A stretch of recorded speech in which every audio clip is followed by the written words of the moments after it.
Selamat pagi saudara yang terkasih dalam Tuhan Yesus Kristus. Selamat bergabung kembali dalam Sukacita Pagi secara khusus di tema Paskah ini.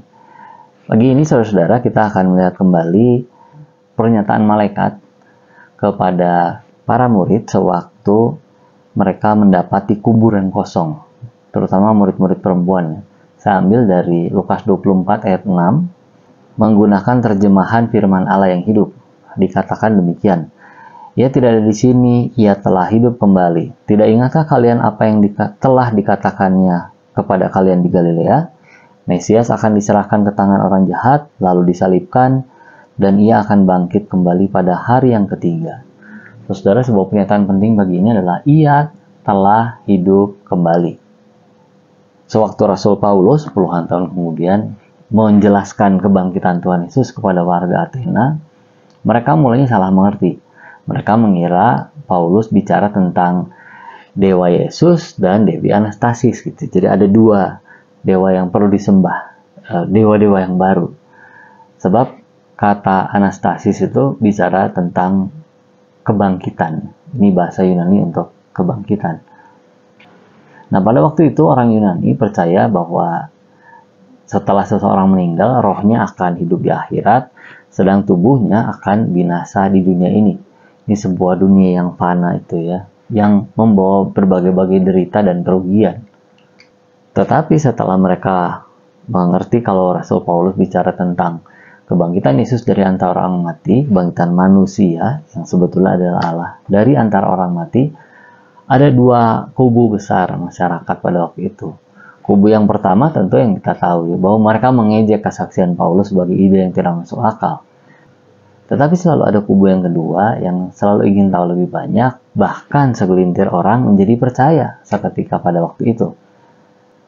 Nah saudara, kalau kita lihat pada kondisi sekarang ini, sewaktu kita menyampaikan Injil, menyampaikan kesaksian bahwa Yesus Kristus adalah Tuhan yang dibangkitkan, tetap saja ada orang yang tidak bisa menerima kesaksian itu. Atau ada juga sebagian lain yang dibuat kagum, haru atas cerita tersebut, tapi tetap tidak mau bersikap. Atau ada juga orang yang percaya, kemudian menilai peristiwa tersebut sebagai fakta penting sejarah yang mendasari iman mereka. Kesaksian kebangkitan Yesus sebelumnya tidak pernah dipikirkan dalam-dalam oleh para murid.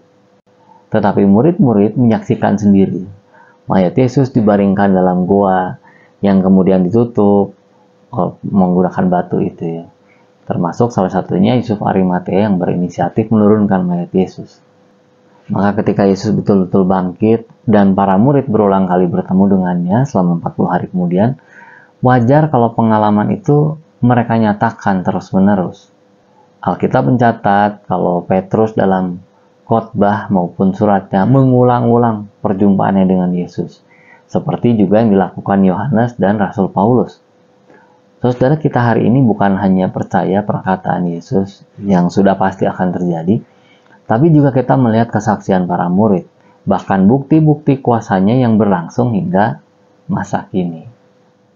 Semakin hari, semakin kita mempercayai bahwa memang Yesus Kristus sudah bangkit.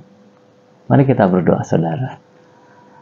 Allah Bapa kami yang bertata dalam kerajaan surga, yang kami sembah dalam nama Tuhan Yesus, kami sungguh bersyukur atas pengorbanan, atas kematian Tuhan, dan atas kebangkitan Tuhan. Ini jadi satu dasar bagi kami beriman kepada Yesus Kristus sebagai Tuhan dan Juru Selamat. Terima kasih Allah Bapa sudah memberikan anak-Mu. Kami menyerahkan seluruh doa ini dalam nama Tuhan Yesus. Amin. Selamat bersukacita dalam Paskah, saudara. Damai sejahtera dari Tuhan Yesus Kristus menyertai.